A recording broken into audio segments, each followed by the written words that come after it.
নির্বাচন চাই না এবং এমন কোন নির্বাচন আমরা মেনেও নেব না। এই নির্বাচন হতে হবে স্বচ্ছ, এই নির্বাচন হতে হবে সকলের জন্য লেভেল প্লেইং ফিল্ডের উপরে, সমতল মাঠ নিশ্চিত করতে হবে, প্রশাসনকে নিরপেক্ষ করতে হবে, কোন মাস্তানতন্ত্র চলবে না, কালো টাকার খেলা মানব না। এগুলো নিশ্চিত করে আগামী বছরের প্রথম অংশে নির্বাচন দিতে হবে। আমি আপনার পক্ষে ওকালতি করতে পারি, কিন্তু তাদের ইচ্ছা বিরুদ্ধে করতে পারবো না। আমি দরদ দিয়ে দায়িত্ব নিয়ে আপনার কথা বলবো, যদি তারা গ্রহণ করে আমার আপত্তি নাই। আমি যখন তাদেরকে বললাম, তখন বললো যে আমাদের এই অবুঝ বাচ্চা জন্য আপনাদের টুলটাকেই আমরা নিরাপদ মনে করছি, আমাদের শিল্পপতি হওয়ার দরকার নেই। রিয়েলি এরা আমাদেরকে রীতি করেছে। এরপরেই চলে আসলো বন্যা। আমরা ফিরে তাকালাম না কোনো দিকে, সবার আগে চলে গেলাম সেখানে। ফেনীর পানিতে নেমে আমরা চিৎকার দিয়ে বললাম, বাংলাদেশের জনগণকে যাদের সামর্থ্য আছে ছুটে আসুন, পাশে দাঁড়ান, সেবা করুন, মানুষের দোয়া গ্রহণ করুন। আলহামদুলিল্লাহ, শুধু আমাদের দেওয়া থেকে সেটা আমি বলবো না, কিন্তু আমরা আওয়াজ দিয়েছি সবার আগে। মানুষ ঝাঁকে ঝাঁকে সেখানে গিয়ে পড়লো, আমরা আমাদের সামর্থ্য অনুযায়ী মানুষের পাশে থাকলাম। এরপরে আমরা খেয়াল করলাম জুলাই যুদ্ধে যারা আহত, তাদের ব্যাপারটা কি হবে। আমরা তাদের দিকে আমাদের সামর্থ্য অনুযায়ী চেষ্টা করেছি। এই জায়গায় লক্ষ্য করুন, আমরা বড় একটা সমাবেশ ঢাকায় চাইলে করতে পারতাম, কিন্তু আমরা করিনি। কারণ তখন মানুষকে দেখানো আমাদের কোন উদ্দেশ্য ছিল না। এই বিপ্লবের ক্রেডিট দাবি করার কোন উদ্দেশ্য আগেও ছিল না, এখনো নাই। আমরা গভীরভাবে বিশ্বাস করি এটি আল্লাহ তাআলার একান্ত মেহেরবানিতে এই পরিবর্তন হয়েছে। আর এর জমিনের দায়িত্ব এবং এই জমিনের কৃতিত্ব হচ্ছে বাংলাদেশের 18 কোটি মানুষের। আমরা এখানে কাউকে কোনো মাস্টার মাইন্ড মানি না এবং নিজেদেরকেও মাস্টার মাইন্ড দাবি করি না। যদি একজনকে আমরা মাস্টার মাইন্ড বলি, তাহলে বাকি সবাইকে আন্ডার মাইন্ড করতে হবে। আমরা তা করবো না, আমরা সবাইকে সম্মান করি। 10 মাসের শিশু তুলে নিয়ে যে মা উত্তরার রাস্তায় সেদিন নেমে পড়েছিলেন, তাকে থেকে শুরু করে 82 বছরের বৃদ্ধ পর্যন্ত রাস্তায় এসে যারা প্রতিবাদ করেছেন, এই লড়াইকে জোরদার করেছেন, ফ্যাসিবাদের পতন নিশ্চিত করেছেন, আমরা মনে করি তারা সকলেই মাস্টার মাইন্ড। আমরা এভাবেই বাংলাদেশের জনগণকে অভিনন্দন জানাই।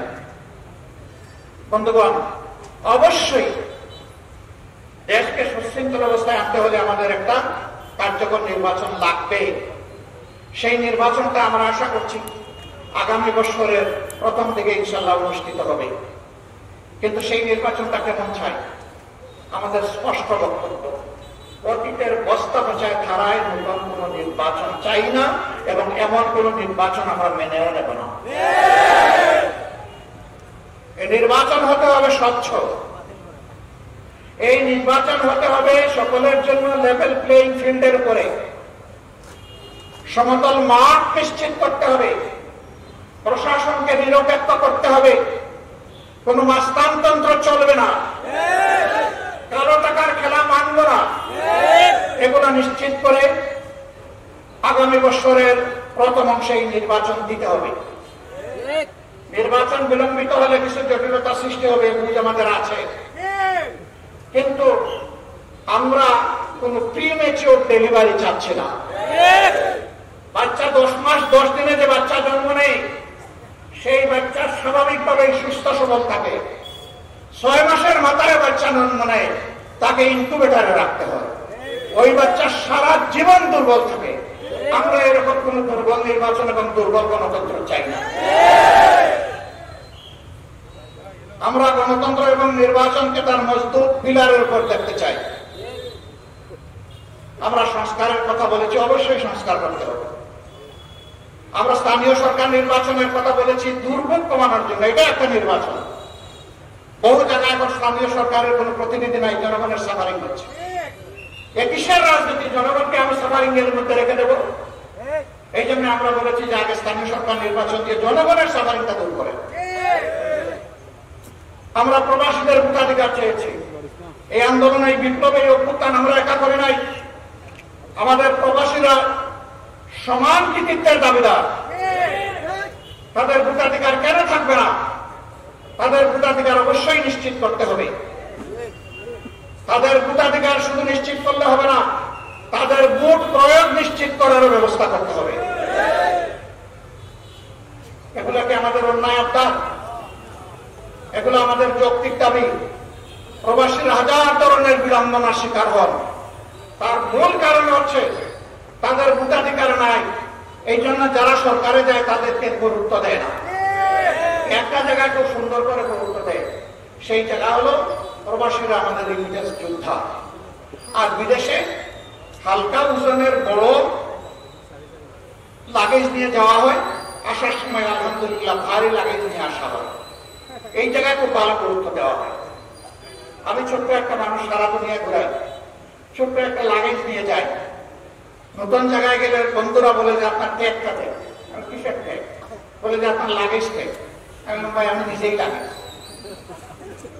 না দেন, আপনার কষ্ট হবে। আমি তাহলে এইটাই দিই, এখন লাগেজ নাই, তাহলে এটাই আমার জন্য যথেষ্ট।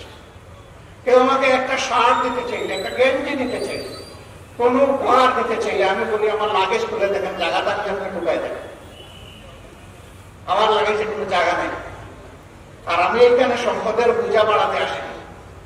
আমি এসেছি আমার গুনার বোঝা করা। আমি এসেছি আমার দেশ এবং জাতির পক্ষে কিছু দায়িত্ব পালন করতে। মেহরবানি করে এটা যারা পছন্দ করে তাদেরকে দিবেন, আমি এটার উপযুক্ত লোক নই। আমাদের এই প্রবাসীরা রাজনৈতিক নেতাদেরকে ওই সমস্ত দেশে গেলে কি পরিমাণ ভালোবাসে। এই রাজনৈতিক নেতারা যদি একবার বিবেক দিয়ে চিন্তা করতেন, তাহলে তাদের এত বিড়ম্বনা করানোর কোন প্রশ্নই নেই। বন্ধুরা, আমরা আপনাদেরকে জানাই দিচ্ছি, আছি এই দাবির পক্ষে আমরা মজবুত ভাবে আছি এবং ইনশাআল্লাহ এই দাবি আপনাদের পক্ষে আমরা আদায় করে ছাড়বো ইনশাআল্লাহ। সম্মানিত ভাইরা, একটা দেশ খুব বড় কিছু চাহিদা আমাদের নাই। আমাদের চাহিদা হচ্ছে সমাজের সকল মানুষ ন্যায় বিচার পাবে।